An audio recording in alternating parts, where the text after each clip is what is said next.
Hello friends, સ્વાગત છે તમારું મારી ચેનલ વાઘેલાસ ખાના ખજાનામાં।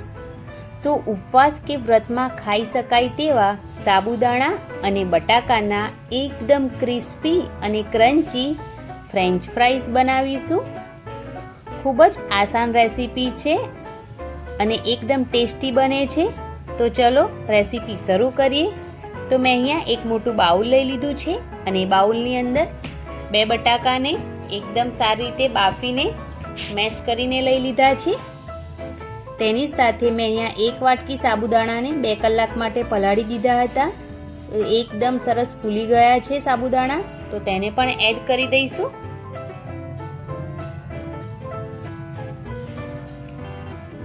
તેની સાથે મેં અહીંયા સિંગદાણાને શેકીને તેને ક્રશ કરી લીધા છે, તો તેને પણ એડ કરીશું। અહીંયા મેં ફરારી જે લોટ આવે છે તે એડ કર્યો છે અડધી વાટકી, સાથે જ ઉપવાસનું સિંધવ મીઠું આવે છે તેને એડ કર્યું છે।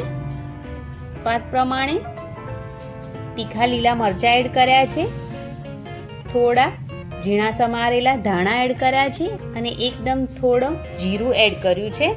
હવે બધી જ વસ્તુને એકદમ સારી રીતે મિક્સ કરી લઈશું।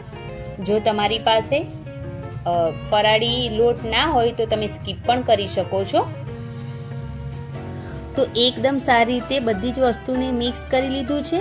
તો હવે પાટલું લઈ લઈશું અને તેની ઉપર ફરાળી લોટ એડ કરી દઈશું અને જે બટાકા અને સાબુદાણાનું મિક્સર છે તેનો એક લુઓ બનાવી લઈશું અને તેને પાટલા પર હાથેથી પ્રેસ કરીને એક રોટલી જેવા આકારનું બનાવી લઈશું। એકદમ મીડિયમ સાઈઝ રેડી કરવાની છે અને ત્યારબાદ ચાકુની મદદથી તેની પર કટ લગાવી દેવાની છે। થોડો નીચે લોટ એડ કરવાથી ચોંટશે નહીં અને એકદમ આરામથી કટ થઈ જશે। તો અહીંયા આ જ રીતથી બાકીની ફ્રેન્ચ ફ્રાઈઝ પણ બનાવીને રેડી કરી લઈશું। તો એકદમ મીડિયમ જ ફ્રેન્ચ ફ્રાઈઝ બનાવીને રેડી કરવાની છે, જે રીતે તમે જોઈ રહ્યા છો બસ તે જ રીતે।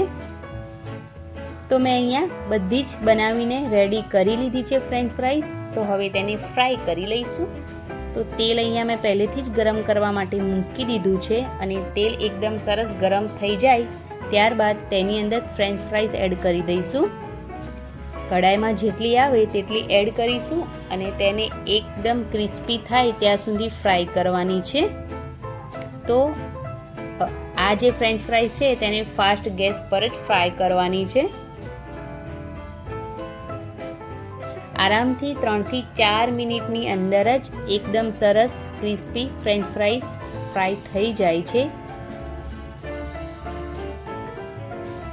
તો તેને બંને તરફથી પલટીને એકદમ સરસ ફ્રાય કરી લેવાની છે। તો અહીંયા ફ્રેન્ચ ફ્રાઈઝ એકદમ સરસ ઉપરથી ક્રિસ્પી એવી ફ્રાય થઈ ગઈ છે। તો તેને બહાર કાઢી લઈ અને બાકીની ફ્રેન્ચ ફ્રાઈઝ પણ આ જ રીતેથી રેડી કરી લઈશું, તેને પણ ફ્રાય કરી લઈશું। તો ચાલો હવે તેને સર્વ કરી લઈએ। તો રેડી છે એકદમ ટેસ્ટી અને એકદમ ક્રિસ્પી સાબુદાણા અને બટાકાની ફ્રેન્ચ ફ્રાઈઝ। તો તમને જો મારી આજની આ રેસીપી પસંદ આવી હોય, ઉપવાસ માટે સ્પેશિયલ છે, તો મારી ચેનલને જરૂરથી સબસ્ક્રાઈબ કરી લેજો, વિડીયોને લાઈક જરૂરથી કરજો અને ફ્રેન્ડ્સ અને ફેમિલી મેમ્બરમાં આ વિડીયોને વધારે શેર કરજો। રેસીપી જરૂરથી ટ્રાય કરજો અને ટ્રાય કર્યા પછી મને કોમેન્ટ બોક્સમાં જરૂરથી જણાવજો કે તમને મારી આજની આ રેસીપી કેવી લાગી। તો મળીએ એક નવા વિડીયો સાથે, ત્યાં સુધી bye bye, take care, thanks for watching.